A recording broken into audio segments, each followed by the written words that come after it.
What's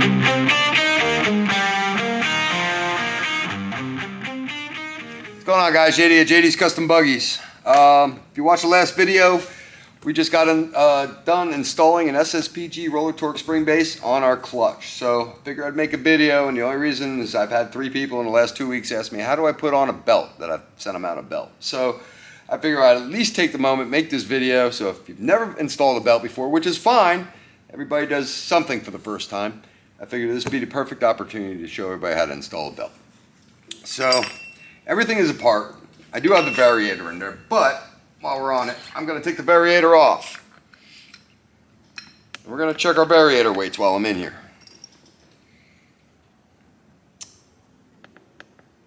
And if I'm looking at this correctly, nope, he had it in right. Okay, so we have slide weights in here. So I'm checking the weights. Both slide weights and your regular round roller weights, they do get flat spotted, so you always want to check them out as you're, if you're in there and you're changing the belt, I would definitely check them out.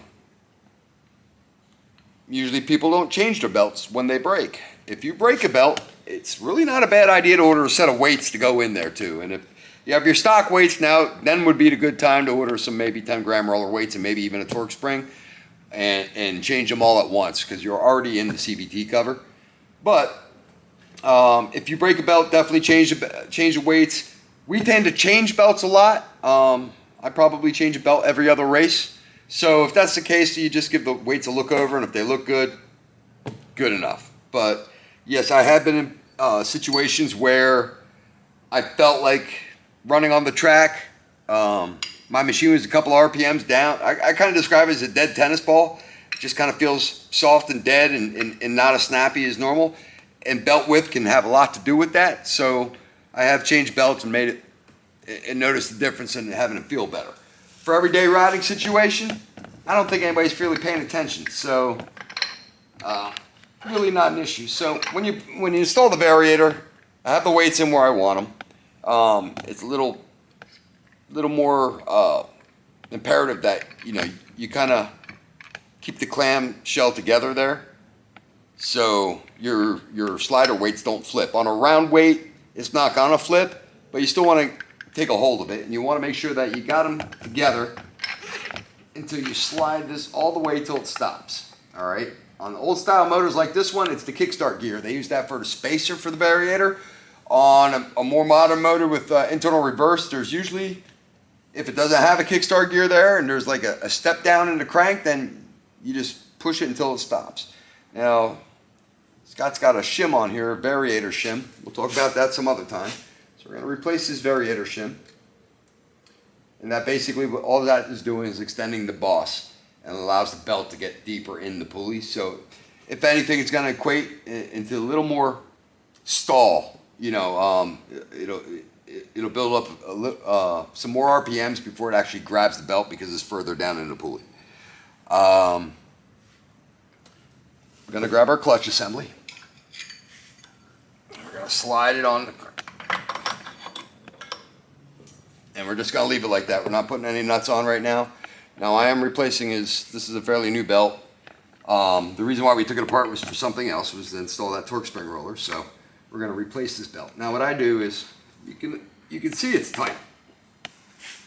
You can barely get it to the edge of the crank. So what I tend to do is just back this out, and that'll give me a little more length on my belt, and then I can get it over the crank. And then once I do, I kind of give the belt a squeeze, and then work it little by little, and I turn it until it rolls up on the variator boss. I have to give it a little more here. Boom. Okay. Now, if the belt is kind of stuck down in this clutch pulley, the first time you turn the motor over, it will free itself out. And then from there, what you got left is your dry face. We're going to get on the splines. And now we're looking for our nuts, which we have right here. One for the clutch. One for the variator.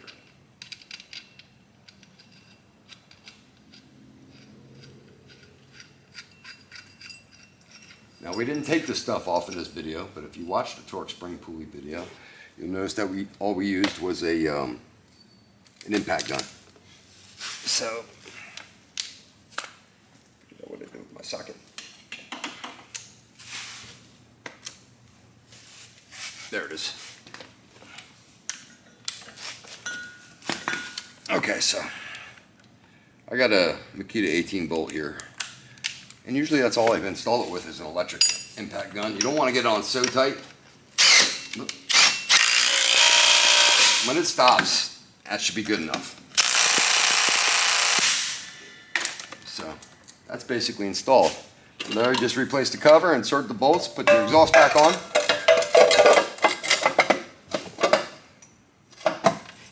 And that's it. So it's that easy. There's really nothing to it. It's not that hard to do. Probably should be like the first thing that you do when you get, or be able to learn to do or familiarize with when you get a buggy, because you will break belts.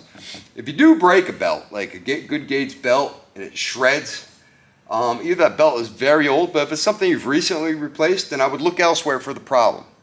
What will stress a belt? Slippage. Anytime a belt slips, whether it's on a buggy or a razor or anything else, belt slipping causes intense heat, which will actually melt melt the belt, or in razors you'll usually see when you slip a belt, it'll actually it generates so much heat it'll put a big dip in the belt. But as you run these, they should last a while. I've never had a belt really prematurely break on me. And I've had belts in some machines for like 2-3 years, and I ride pretty hard. Racing the buggy, yeah, I change belts more often than I don't. But if you completely trash your belt, the thing explodes, stops moving, then either it's the way you're riding, which there's nothing, there's ways to ride, there's things you should do, things you shouldn't do. But you could be just a hard rider like me or a lot of the guys out there, and after a year or so it gives up. That could be normal.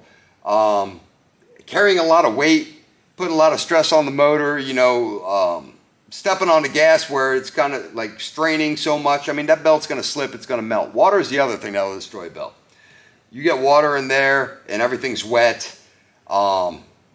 Usually when a belt slips from water, they're pretty much should be changed after that. So that's all I got for you. Hopefully that was easy. And if you have any questions, leave them in the comment section. If you need parts, go to gotbuggies.com. Until the next video, I appreciate it, and talk to you guys later.